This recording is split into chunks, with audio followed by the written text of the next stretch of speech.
Class is now in session. I am Professor Hockey, and today we'll be discussing the Sharks forwards' quarterly grades, this time for the second quarter. So the first quarter was the first 21 games. The second quarter now is these past 20 games, as the Sharks are now at the halfway point. In red, you'll see that I have indicated their grade for the previous year, or the previous quarter.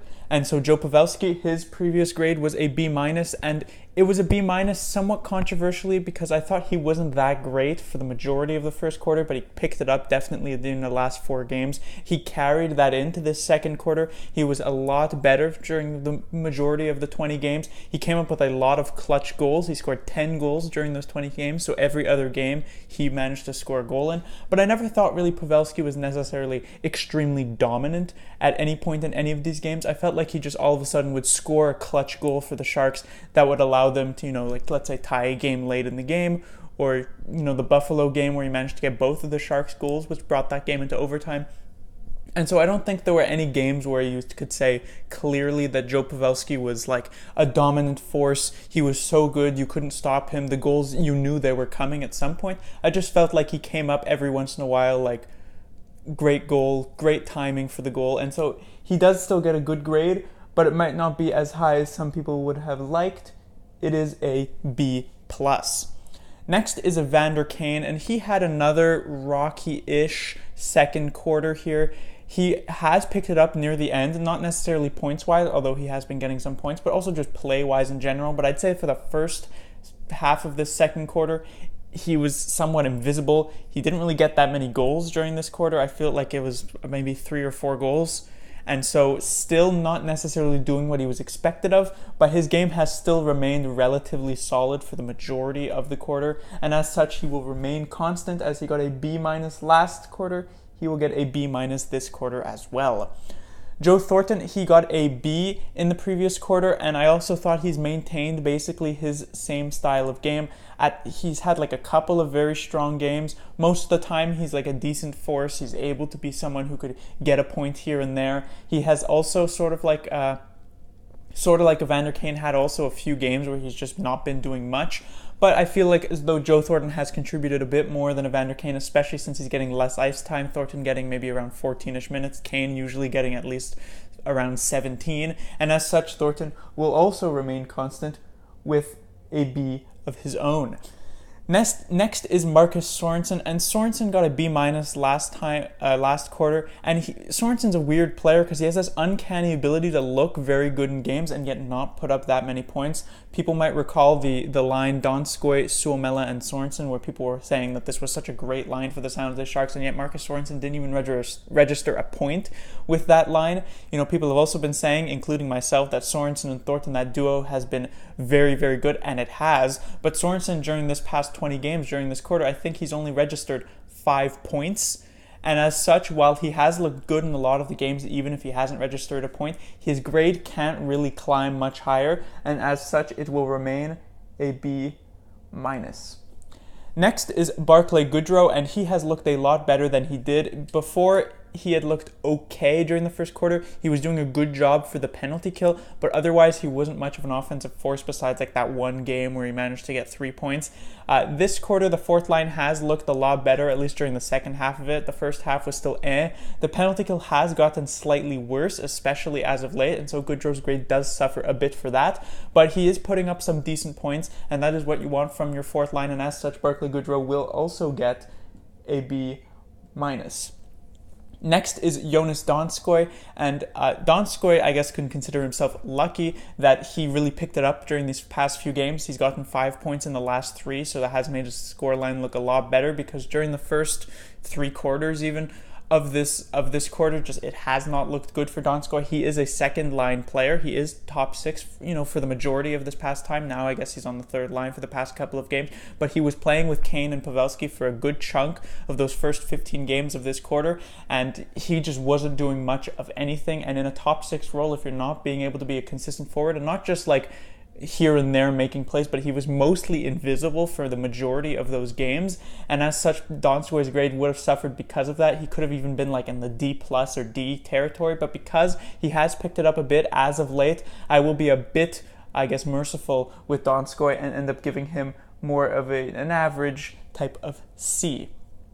Next is Timo Meier, and Meier was one of the best players for the Sharks during the first quarter. He got a grade of an A from me. I felt like Meier was also quite good during this second quarter. He has dropped off a bit during these past few games. I think he has like 2 points in the past 7, but prior to that he was on a massive hot streak, and so Meier has still looked dominant in a lot of the games. He seems to be able to follow the puck around, and while it has had a bit of troubles in these past few games, which drops his grade slightly, he still emerges with a relatively solid A-.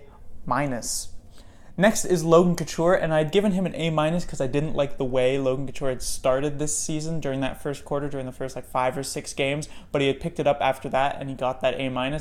This second quarter, I think he was almost a point per game player. I think he had 19 points in the 20 games, and Couture looked quite good during a lot of them. He's killing penalties, he's solid on the power play, he's doing a lot for this team, and so I would bestow him the honor of having been the Sharks' best forward during this past quarter, and as such, he will get a grade of an A. Next is Tomas Hertl, and Hertl has put up a lot of points during the second quarter, but unlike the first quarter where I said he was maybe the Sharks' best player and that he was doing it dominating the ice, sort of like Evgeny Malkin style, being able to just power his way to the net, I feel like that hasn't happened as much. He hasn't looked as dominant even though he's been putting up the points, but it is still rather impressive, and he has looked a lot better in these past few games, I would say. Not the first game that he was put at center, but the last couple. And so in general, Tomas Hertl, he put up a lot of points, so you can't really fault him much, even if I haven't really, seen that style that was so successful for him during that first quarter. And as such, he will join Timo Meier with getting an A-, still technically worse than that first quarter that he did have of an A, but still quite good. Radil, and Radil's the only player on this list who was not ranked in the first quarter because he only started playing games during the second quarter. I think he got the second game and then he missed a couple. I think he played 16 of the 20 games, and Radil has looked okay. His first few games he really just didn't do much, although he was an okay forward just in general. He wasn't a liability, but he has been a lot better. He was very good on that fourth line. He's now been promoted and he's been pretty good onto that, I guess, second or first line or whatever you want to call it, playing with Timo Meier and Couture. And so the grade that I'm going to give him is a B, and just to make a note, this does not mean I think he's a better player than Evander Kane. It's just that Evander Kane was expected to do more than what he's done, and Lukáš Radil obviously wasn't expected to do much, and he has been more or less outperforming expectations with his 7 points in 16 games, and as such he does get the grade of a B. Next is Kevin Labanc, and he got a C+ during the first quarter. He didn't look that great for the majority of the time. He couldn't seem to find a consistent place in the lineup until he got a decent spot with Joe Thornton with Marcus Sorensen. That has since ended. He had that one good game, but he was taking some bad penalties and everything like that, and so he ended up with a C+. I feel like Labanc's game has gotten a bit better. I think he put up 10 or 11 points during this quarter, so more than half.